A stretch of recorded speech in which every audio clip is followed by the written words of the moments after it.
Look, I'm the type of person who buys an SUV because I want it to go where I want to go. So that's why I got this. This is the recently updated Land Rover Discovery Sport. This one specifically is the D200 SE R Dynamic. This one goes for just over, with all of its options, for about $82,000. And this one also has a brand new motor for this generation. It's got a mild hybrid diesel motor.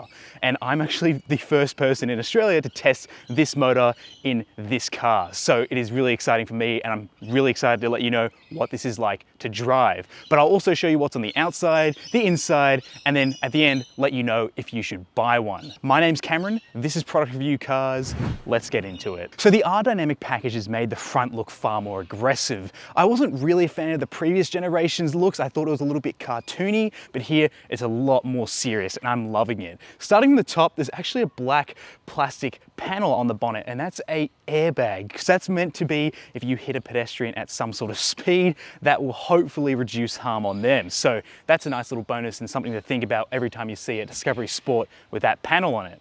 Discovery spelt across the front, like that a lot, black grille, and also these LED headlamps, turn indicators, and daytime running lights look fantastic. There's some air vents along the side which are real, which is quite nice, and I do think the front fascia looks a lot more serious and a lot more aggressive, and to be honest, plays a better part in the design than the previous generation. And so along the side, there's a few things to point out here. We have 20-inch wheels, which look really nice against this Byron blue metallic. I like that a lot. They're also wrapped in some Pirelli rubber, which look like they're a bit more of a hybrid off-road tire, but they're not really that off-road focused. More so designed that you could go to the snow and back and they'd be grippy enough, but mainly for road use. There's plenty of ground clearance to be found under here, which is nice and relieving. You have an R Dynamic badge down here and a little Discovery badge alongside too. That R Dynamic badge also brings body-colored cladding along the sides, so instead of plastic, you get some nice body-colored cladding, which looks a lot more neater and makes this look a bit more filled out as a design. And then alongside, I really do like the Land Rover badge just stamped here on the side. It sort of completes the look. And I really actually like the rear design of this car a lot more than the previous generation,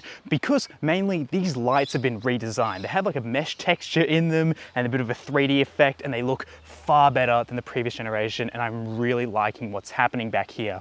Loving Discovery spelled across the back, and I also love how Sport is blended in with this black plastic back here. So it's not plastered on awkwardly somewhere else, nice and neatly tucked away, which is really quite nice. I do like the roof spoiler. It is pretty big for a car like this, and it does complement the entire design quite well. Not loving the fake exhaust exits, but I do like the short rear overhang instead of it sitting a lot lower like some other cars do. And this car actually comes with another key. It's called the activity key, and it comes in the form of a watch. This watch is waterproof. It actually feels quite nice. It tells you the time. You can open the boot or unlock the car remotely, or even activate the panic button. So it's a good little option that comes with this car if you want to go somewhere where you don't really want to take a key. So liking that quite a lot, and something very different that other brands aren't really offering. Now what's good is you can open this power tailgate from the inside of the car, you can also close it, and you can do the same on the key, the watch, and also obviously from the back here. So it's good to have a few options to open and close this thing. You've also got some lights integrated back here, which makes it good for when you're at night trying to find things, or if you're out camping. These lights do really make the difference. The only issue is when you have the third row up, you do realize how much boot space you don't have. So not even a backpack like this can really fit unless you really convince it to. So most of the time, you probably won't be driving with the third row all the way up. So if you need to fold it out of the way, it's got this really easy two-step system, which is just so easy to pull these down and get rid of the headrests. And there you go. Then you have a proper amount of boot space, and you can slide those seats forwards and backwards to make even more room. So I love how boxy and how wide and flat this load floor is. It's a really good boot space. Underneath the sort of flap here, which sort of moves around a bit freely, you've got plenty of tools at your disposal, which I hope you never have to use. But what I did like particularly was this cute little Land Rover branded screwdriver, which is kind of cute. However, you bought this because you like the maximum amount of boot space you can get. So what's really cool is that these seats actually fold in a 40-20-40 split. So they do slide like a 60-40, but if you just want to fold down this middle seat, you can. So it's easily done by just pressing down from the back, and it means you can pass through items while carrying 4 people comfortably. Hence why this is a really good 4-person family car. With all the seats folded down, you get a total usable boot space of 1,651 liters.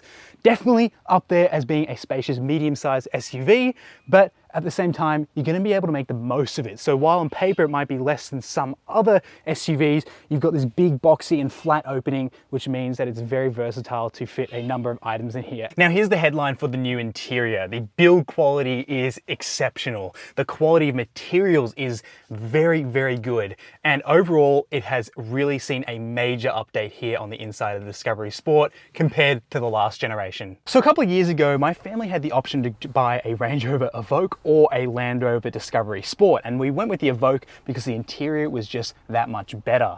That's not the case anymore. This interior is special for its own rights and is very premium. I'm loving the off-road textures like this rubber on the dash and the doors, which make this feel a little bit more tough, but that's really it for it feeling tough and rugged. It is very luxurious in here. We have an oyster and ebony mix in this, the color names, it just sounds like an entree, which is kind of funny, and these seats are very comfortable. I'm also loving how you've got this stitched leather up on the dash, which goes to the driver's side and also goes along the doors.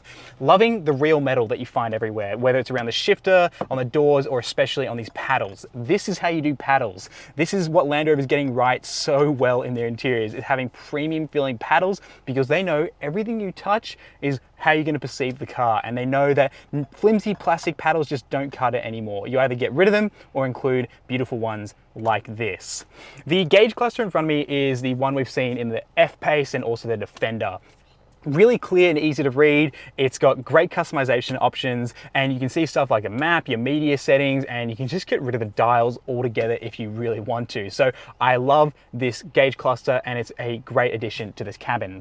The infotainment here is really good and very similar and the same, if not we've seen in other cars. It's the latest version of Land Rover's infotainment, and it's got a couple of cool apps in here that go really well with this car. You've got the 3D camera, which means you can spin around the car in a 3D space and it helps you park and navigate, which is really cool. But you've also got off-road cameras in there, so you can see your wheels when you're traversing the outside, and you can also see through your bonnet in like an augmented 3D view, which means that if there's any obstacles underneath your car, you can actually see that. And that's kind of like a cool view instead of having to go out and have a spotter for when you're pitching up in the air, when your bonnet's up in the air, when you're going off-road or something like that. It's nice to have that camera, and it's really cool to see here. We also have wade sensing, so the wade depth of this car is 0.6 meters, and that wade sensing app will actually show you where the water is rising relative to your car, so you don't exceed that max level and you don't have to cause any damage. So that's really cool in case you're traversing somewhere where you're going, should I be able to make it? Well, I mean, the car will let you know if you can. I also particularly love that this car is fitted with an additional air filtration system. It is an option, but it does mean that you get an air quality app that will tell you what the air quality is doing on the outside and also the inside, and you can activate different filters when you need to. Now there's a gloss black surface down below which has a bunch of capacitive buttons, but it's also got your dual zone climate control dials, which also have multi-functions, which I've been seeing in Land Rover's cars lately. So it cleans up the interior, but when you need to access stuff like the aircon fans, you can press the fan button, and then you'll get your hidden option to then adjust your fans using the left dial, which is really cool. But if you have to adjust the terrain response settings, you can just hit the terrain response button and those options will appear on this surface, so it's really cool. The only thing I don't like is the gloss black. It is an option pack that's been put into this car for the extra gloss black plastic, but as we all know, it attracts more fingerprints, it shows dirt easier, and it will scratch easier. So just not my favorite material in this car, and especially with capacitive buttons, you can see your fingerprints over time collect up onto here. So just a little downside for this interior with that gloss black plastic. But you've also got below that places to connect with a USB-C connector, and you've also got a wireless charging pad in here, which is really quite good. You've got a generous center console which has more places to connect, more USBs and a 12-volt adapter. But what's funny is that you can just take this little lid off to reveal some cup holders, but then you can also take these cup holders completely out. So you can use this as like a bin. So that is quite good, or give you more space in the center console. Now this is a family car, so you would hope the back seats are very comfortable. And the good news is they are, and I love sitting back here. You can really take advantage of this giant glass roof. It doesn't open, but I prefer seeing the massive glass panel than something that's subdivided because it can open. It looks really nice back here.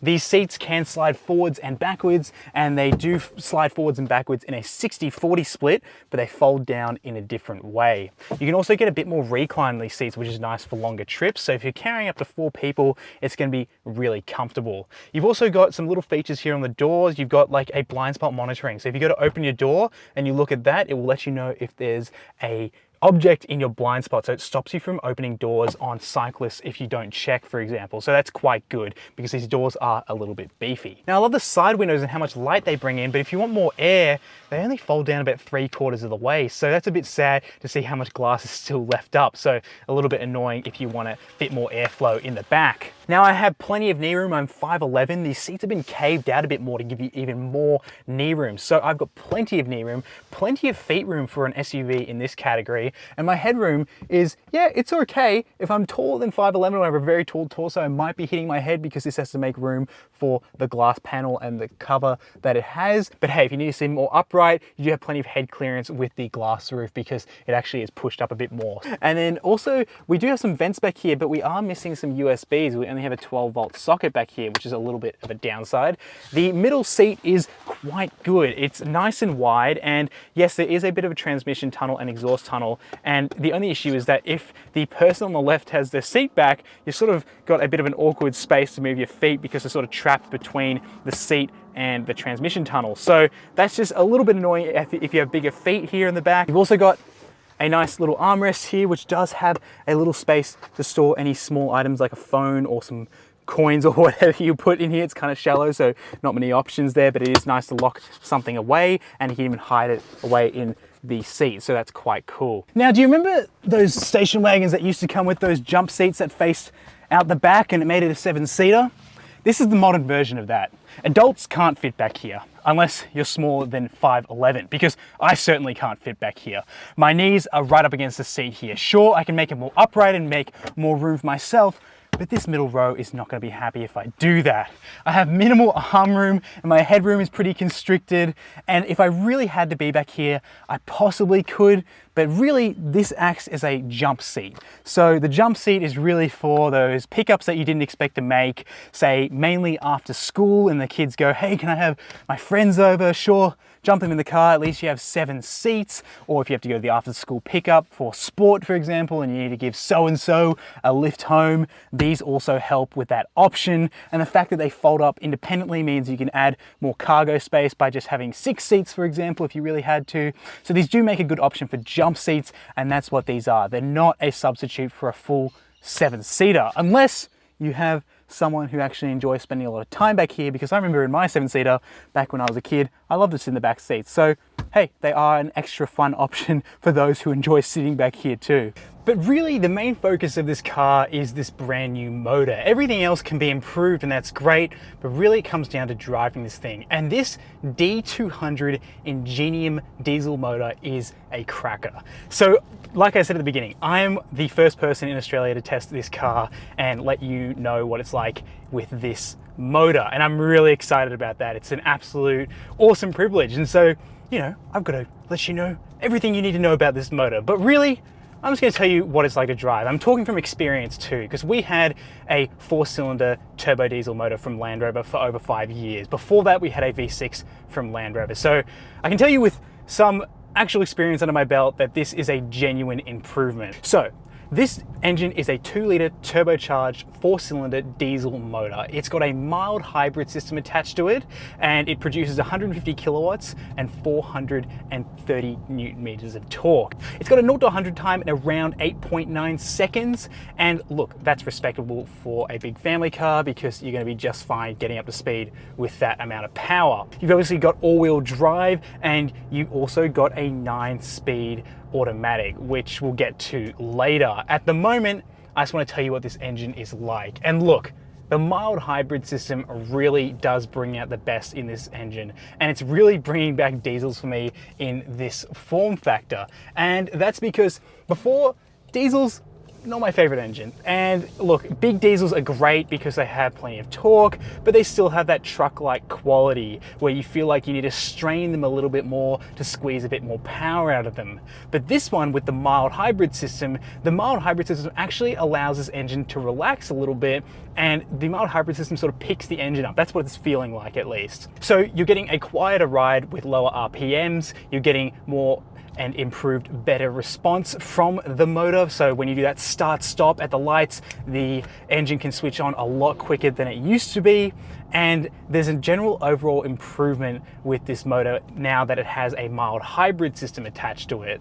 And that means out on the road, you're coasting below 1500 RPM most of the time. And then add in that 9-speed automatic gearbox, you're really seeing this engine not having to work all that much or rev that hard to get up to speed. And it's a really relaxed drive. That is something that really stands out for me with this motor. Now, I live in a relatively hilly area. I'm heading up quite steep inclines, and I can tell you that this car went up with no problems. It was really quite effortless to get up some of these hills, and it really truly is that you can feel that sort of electrical power filling in those gaps that a turbo diesel traditionally has with its power delivery, and I'm really loving this motor. Now, as for the gearbox, like I mentioned, 9-speed, and it's not as bad as the previous 9-speed that we had in the Range Rover Evoque a couple of years ago. Right now, it feels vastly improved compared to that generation.